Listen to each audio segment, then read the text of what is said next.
Assalamualaikum warahmatullahi wabarakatuh. Waalaikumsalam Waalaikumsalam warahmatullahi wabarakatuh. Oke, kita lanjutkan untuk materi pembelajaran matematika wajib untuk kelas 10 IPS. Masih ada waktu. Saya lanjutkan dengan bab kedua. Silakan dilihat bab kedua.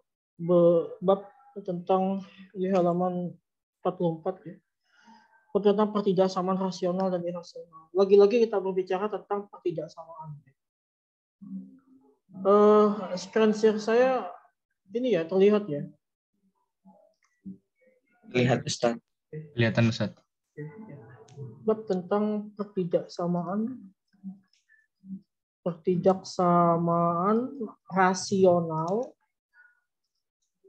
dan irasional ya, i-nya satu aja itu. Irasional. Oke, kalau kita berbicara tentang definisi secara bahasa kayak gitu ya.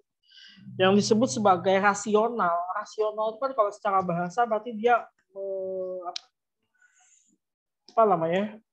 lebih ke ini ya, lebih ke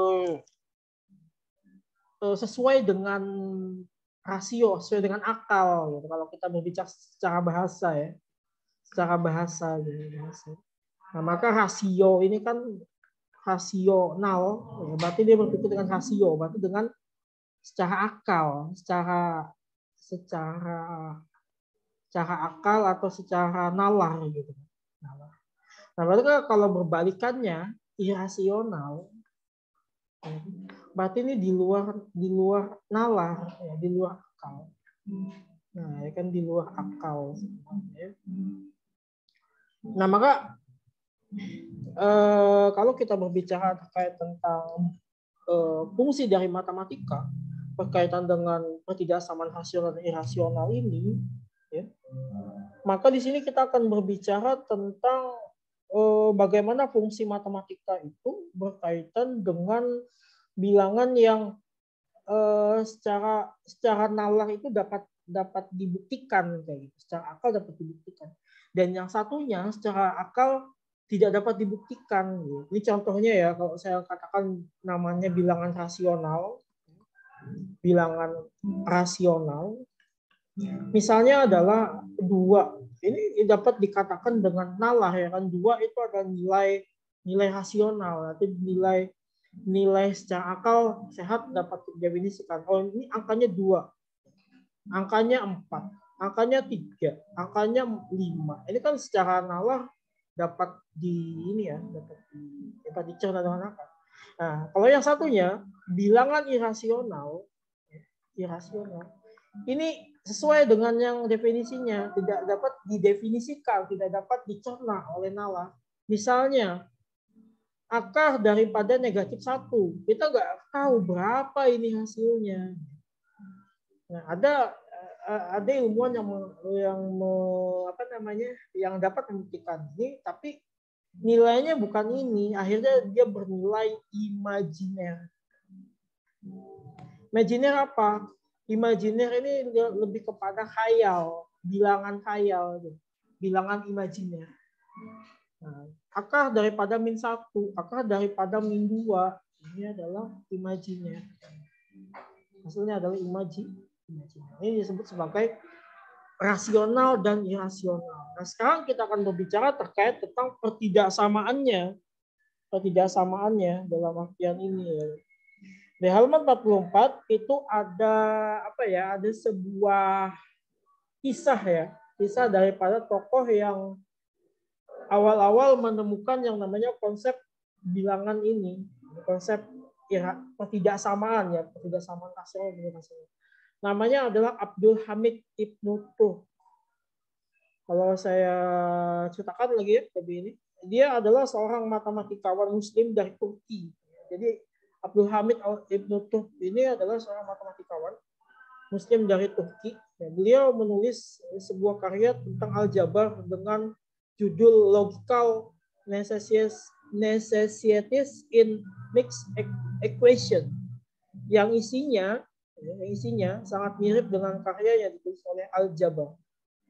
karya Abdul Hamid Ibn Turk dianggap mampu menyaingi Al-Jabr karena dalam karyanya beliau memberikan bukti geometris bahwa jika nilai diskriminannya negatif, maka suatu persamaan kuadrat tidak memiliki solusi. Nah, jadi dia adalah orang yang memang memperkenalkan terkait tentang bilangan ini, bilangan rasional dan irasional ini. Mengenalkan tentang hal ini. Kemudian ketika kita berbicara terkait tentang bilangan ini kayak gitu, maka yang terlintas di pikiran kita adalah ya bentuk-bentuk yang saya jelaskan tadi. Ada yang di luar nalar, yang ada di luar akal, ada yang ya dapat dilogikakan dengan akal. Nah, Ibnu Hamid Al-Turk ini kalau tidak salah satu zaman, saya nggak tahu satu zaman apa enggak, tapi dia adalah serupa ya pemikirannya dengan Al-Jabr. Jadi kalau Al-Jabr kan kita kenal sebagai orang yang jenius ya, matematikawan jenius, matematikawan muslim yang dapat merumuskan persamaan misalnya AX kuadrat plus BX plus C ini awal-awalnya adalah ditemukan oleh Al-Jabr. Makanya bagian ilmu dari matematika itu lebih dikenal sebagai Al-Jabr. Salah satu bagian ilmu dari matematika lebih dikenal sebagai istilah Al-Jabr. Kalau dalam bangsa Barat mereka lebih mengenal sebagai algebra. Algebra ini sebenarnya Al-Jabr juga. Cuma nanti kalau kalian sekolah sampai ke mana? Ke luar negeri ya gitu. Jadi cerita teman saya itu S1-nya ngambil manajemen gitu. Cerita dari dia ya. S1-nya mengambil manajemen, lebih ke sosial kan, ilmu sosial. Manajemen. Kemudian S2-nya dia ngambil di Indonesia juga, ngambil S1 manajemen. S2-nya dia ngambil industrial management, jadi manajemen industri di Indonesia. Itu lebih gabungan, sudah mulai nyampur nih. Gabungan antara IPA dengan IPS. Nah sekarang dia ngambil lagi industrial engineering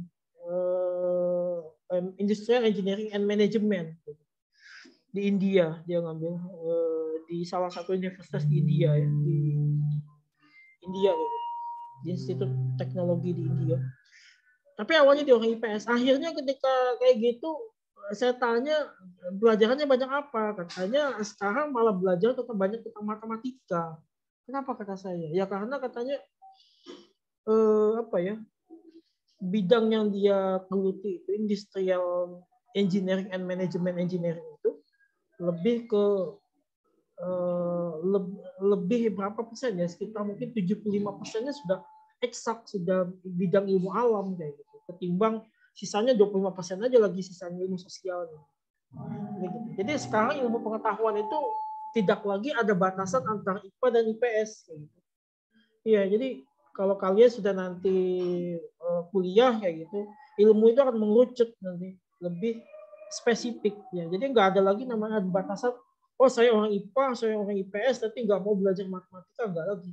Nanti semakin kalian kuliah ke atas sampai S2, S3, nanti ilmu itu akan mengerucut nanti.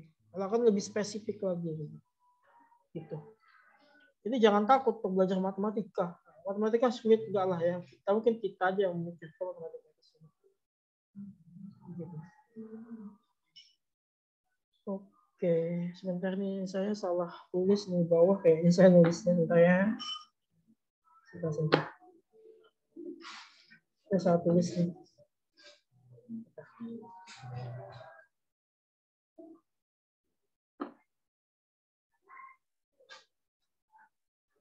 Bentar, saya kebawahkan dulu.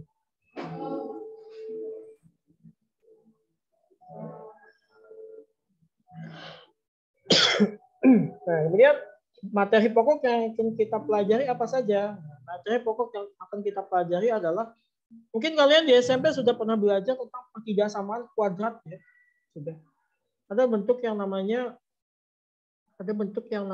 AX ya. AX kuadrat ditambah BX ditambah C. Ini kan adalah bentuk pertidaksamaan kuadrat.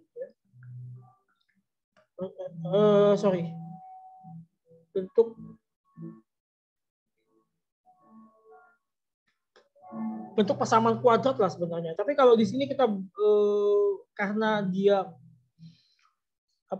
bentuknya lebih ke pertidaksamaan, maka kita ambil bentuk pertidaksamaan. Sebenarnya ini adalah bentuk persamaan kuadrat, Kayak saya ini kan saja persamaan kuadrat.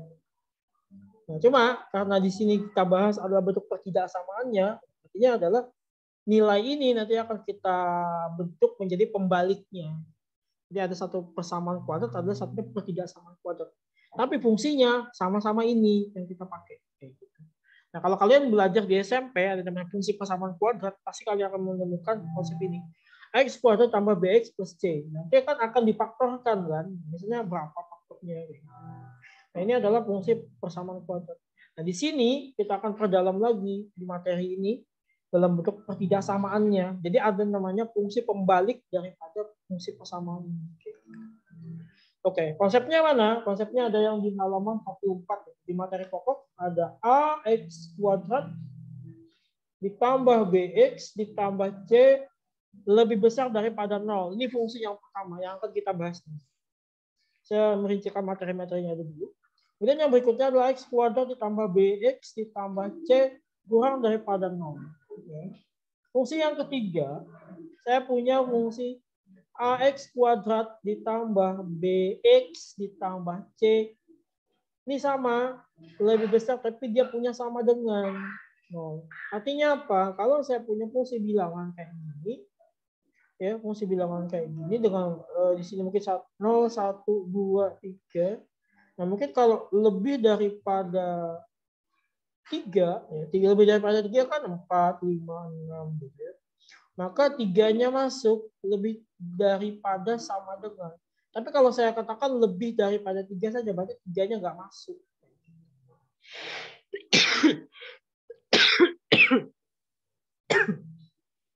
Gitu ya.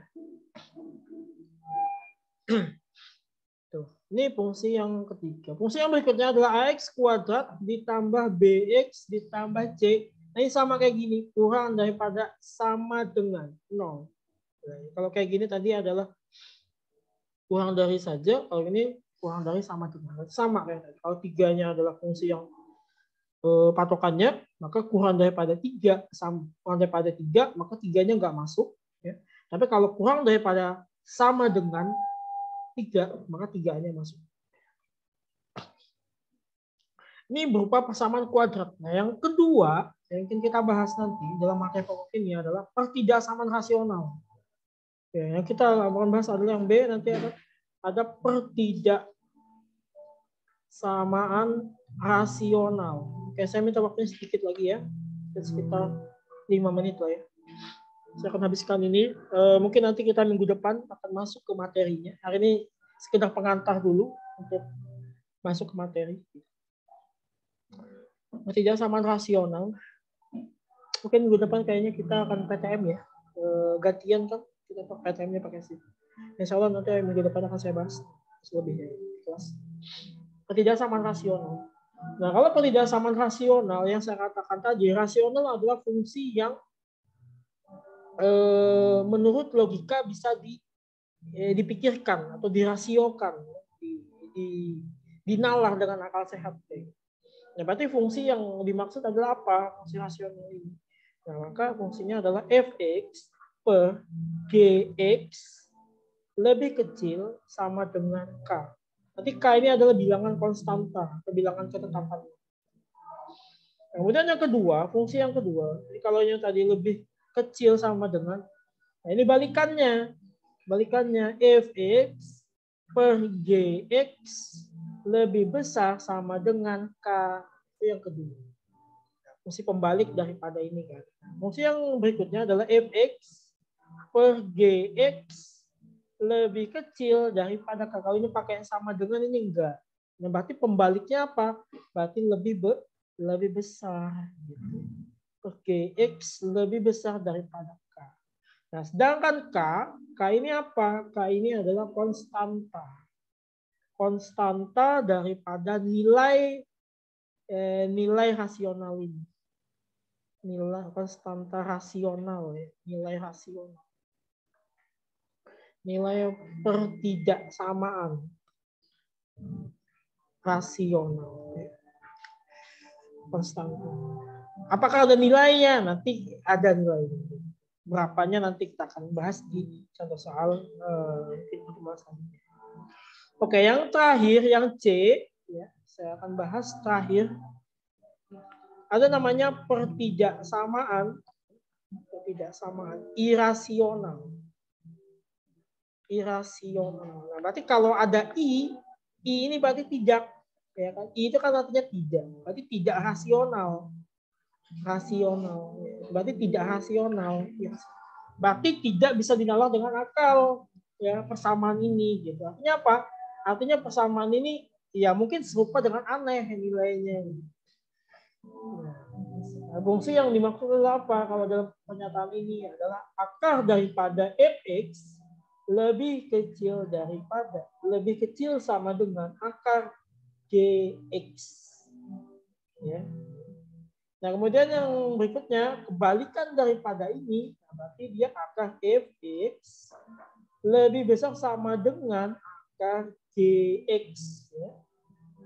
Kemudian akar daripada fx, ya, ini kalau ini tadi kan adalah kayak gini, berarti kebalikan yang nggak pakai kayak gini, yang nggak pakai sama dengan gx, dan satunya akar fx lebih besar daripada gx.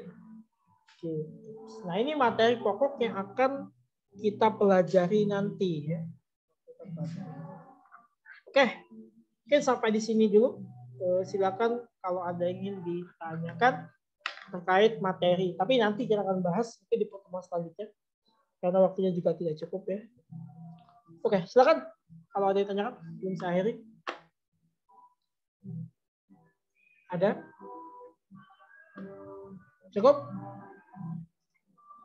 Jelas ya?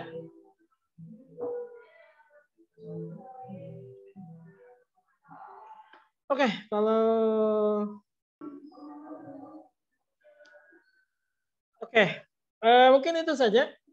Terima kasih atas partisipasinya, ya. Sampai berjumpa di kesempatan selanjutnya. Saya akhiri. Assalamualaikum warahmatullahi wabarakatuh. Waalaikumsalam warahmatullahi wabarakatuh. Terima kasih Ustaz. Oke, ya. Terima kasih Ustaz. Oke.